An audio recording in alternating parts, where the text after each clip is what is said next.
చింతకాల విజయ్ మీకు తెలుసు కదండి. స్పీకర్ అయ్యన్ పాత్ర గారి అబ్బాయి. ఆయన ఎప్పుడు నిత్యం సోషల్ మీడియాలో ఏదో ఒక ఇష్యూస్లో వైరల్ అవుతూ ఉంటారు. వైసీపీ హయాంలో అతను చాలా గొప్పగా వైరల్ అయ్యాడండి. ఎందుకంటే వైసీపీ వాళ్ళు పెట్టిన బాధల్లో ఎక్కువ అనుభవించిన వాళ్ళు ఈ విజయ్ ఒకడు.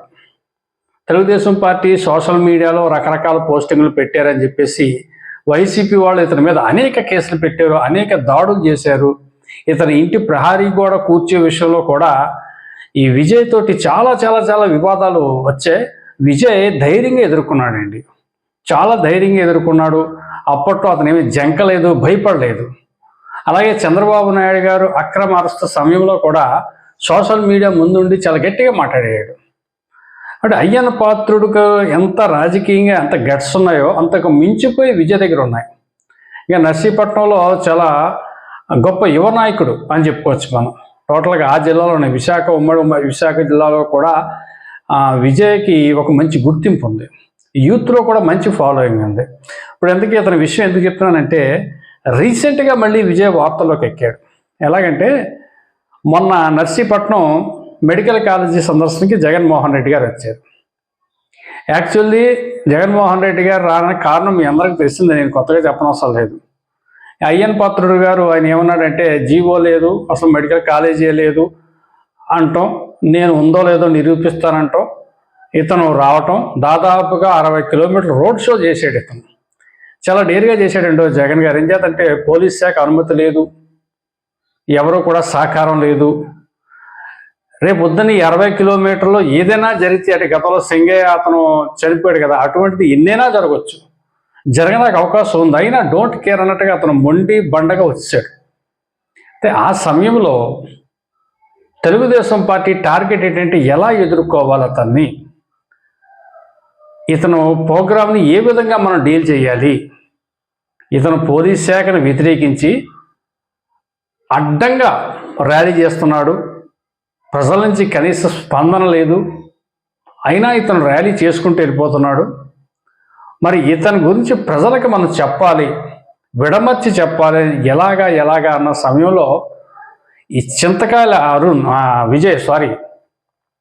చింతపల్లి విజయ్ ఇతను ఒక మంచి ఆలోచనకు వచ్చాడు. ఏంటంటే ఇదే నర్సీపట్నానికి చెందినటువంటి గతంలో సుధాకర్ అనే డాక్టర్, తను దళిత సామాజిక వర్గానికి చెందినటువంటి వైద్యుడు, మాస్కులు ఇవ్వట్లేదు, మాస్కులు లేవు అని చెప్పేసి అప్పటి వైసీపీ ప్రభుత్వాన్ని ప్రశ్నించేందుకు గాను అతనికి పిచ్చి అని చెప్పేసి ఇదని రోడ్డు మీద పెట్టి అతన్ని చంపారు. ఆల్మోస్ట్ ఆత్మహత్య అని ఏదో అంటారు కానీ అతను చంపేశారు.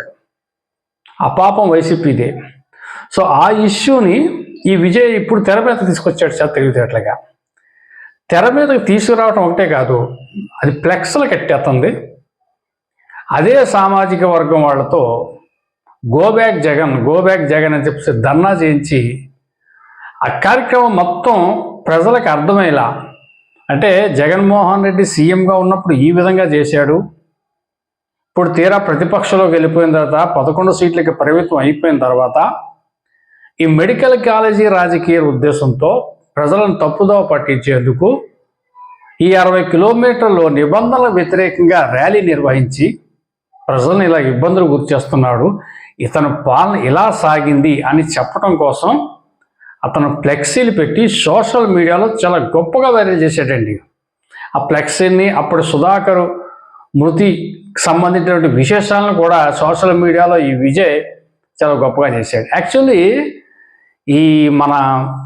ఇతను మాజీ ముఖ్యమంత్రి జగన్మోహన్ రెడ్డి పర్యటన టైంలో అయ్యన్ పాత్రుడు గారు లోకల్లో లేరు. బహుశా ఆయన లేని సమయం చూసి ఈ వైసీపీ వాళ్ళు ఈ ప్రోగ్రాం డిజైన్ చేశారా అనిపిస్తుంది. ఇతను ఫారెన్లో ఉన్నాడు. ఫారెన్లో ఏదో ప్రభుత్వానికి సంబంధించినటువంటి ఒక కార్యక్రమంలో, పార్లమెంటరీ పార్టీకి సంబంధించినటువంటి ఒక కార్యక్రమానికి ఆయన అటెండ్ అయ్యాడు. అతను కామన్వెల్త్ కార్యక్రమానికి అతను అటెండ్ అయ్యి అక్కడ ఉన్నాడు.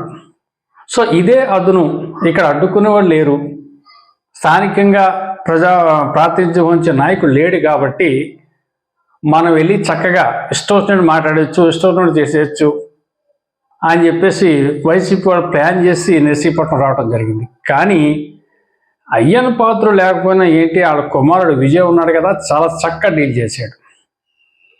కార్యక్రమం ముగిసిపోయింది. జగన్ గారు మళ్ళీ ఫారెన్ వెళ్ళిపోయాడు. 15 రోజులు రెస్ట్ కోసం వెళ్ళిపోయాడు. అతను చేసిన ఒక్కరోజు కార్యక్రమానికి అతను ఫారెన్లో 15 రోజులు రెస్ట్ చేసుకుంటున్నాడు. కానీ జగన్ గురించి, జగన్ చేసినటువంటి గతంలో చేసినటువంటి దుర్మార్గాల గురించి విజయ్ ఆ రోజు నుంచి కూడా ప్రతిరోజు సోషల్ మీడియాలో దాన్ని వైరల్ చేస్తూనే ఉన్నాడు.